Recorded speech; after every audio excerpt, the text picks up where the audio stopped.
This is screencast. I think it's part 3 for module 10 in lesson 1. I'm on page 469. We have been looking at creating linear system models from tables. Sorry, you can't really see the headlines. From verbal descriptions, tables, and then now creating a linear system model from graphs. Okay? So, what would you do if you have two lines placed on a graph and you were asked to create the linear system? Well, if you look at this graph, you have two different lines. H of t is the one that's got a slightly different, a slightly steeper slope. G of t is this other one. You do have the point of intersection, it appears, and you've got the y-intercept. So for both lines, you actually have enough information to figure out your slope. You actually have your y-intercept already. So with a little bit of work, we can actually construct the equations for both of these lines on this graph. So join me on page 470 where this continues. All right, so like I said, GT is the one we decided to kind of emphasize in red. Find the slope from the 2 points that are given. The slope is 2.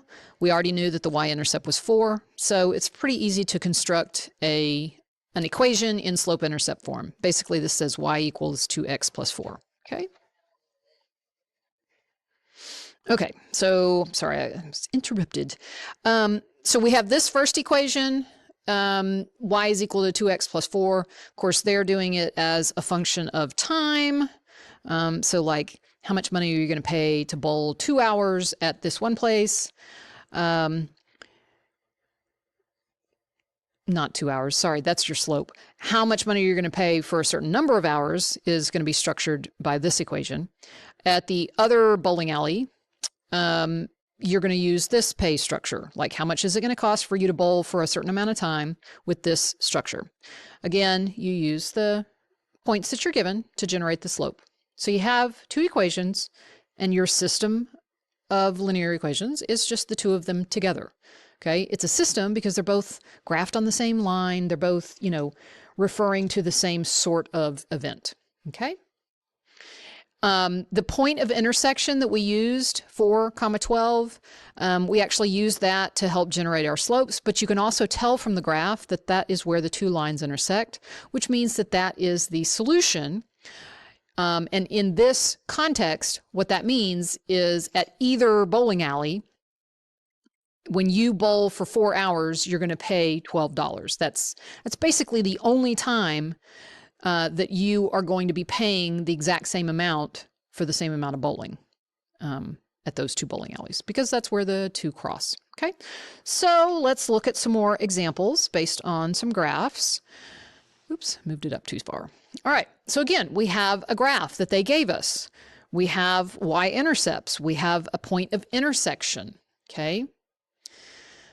F of x represents the cost of trail mix number 1, g of x represents the cost of trail mix number 2, and where x is the weight in pounds of the trail mix. Okay?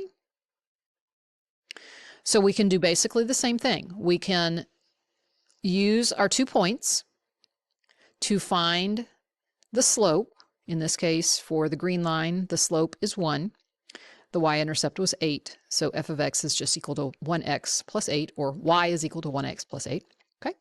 Over here, again, our intersection point is 7, 15, and the other point that they gave was the y-intercept 0, 1. Generate your slope, use your y-intercept, and generate the line. Okay. And the question, I don't know if they actually asked the question yet, but if you wanted to know at what point do we have the same cost for a certain number of pounds, well, you can look on the graph and it's 7, 15, but you can also say, hey, when is this equation equal to this other equation? And you can solve and do the math. And you get x for 7, and then of course you could plug in x and generate your y value, which is going to be 15. All right, so I'm hoping that you've kind of got the idea. This is really, lesson 1 is kind of just a continuation of the skills and things that we built on in Module 9.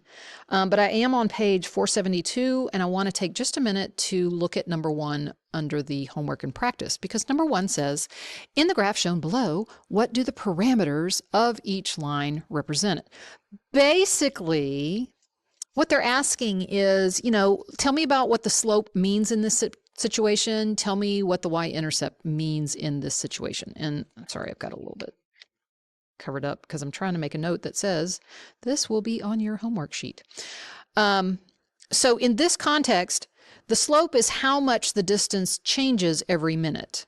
Okay, distance divided by time in real situations is calculating speed. So your slope basically represents the speed that whatever this object is, whatever the speed is, however fast they're traveling.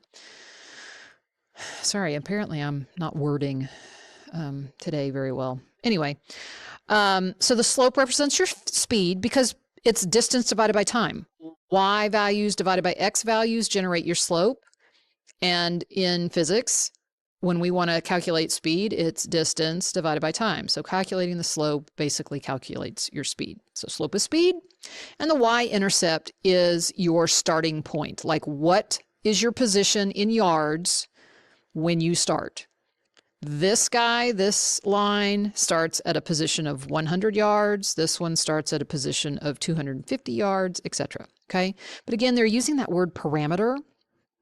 And those are just those things, those variables that can be changed from one situation to the next. And when you're talking about a graph, a lot of times the parameters that you can play with are slope and y-intercept.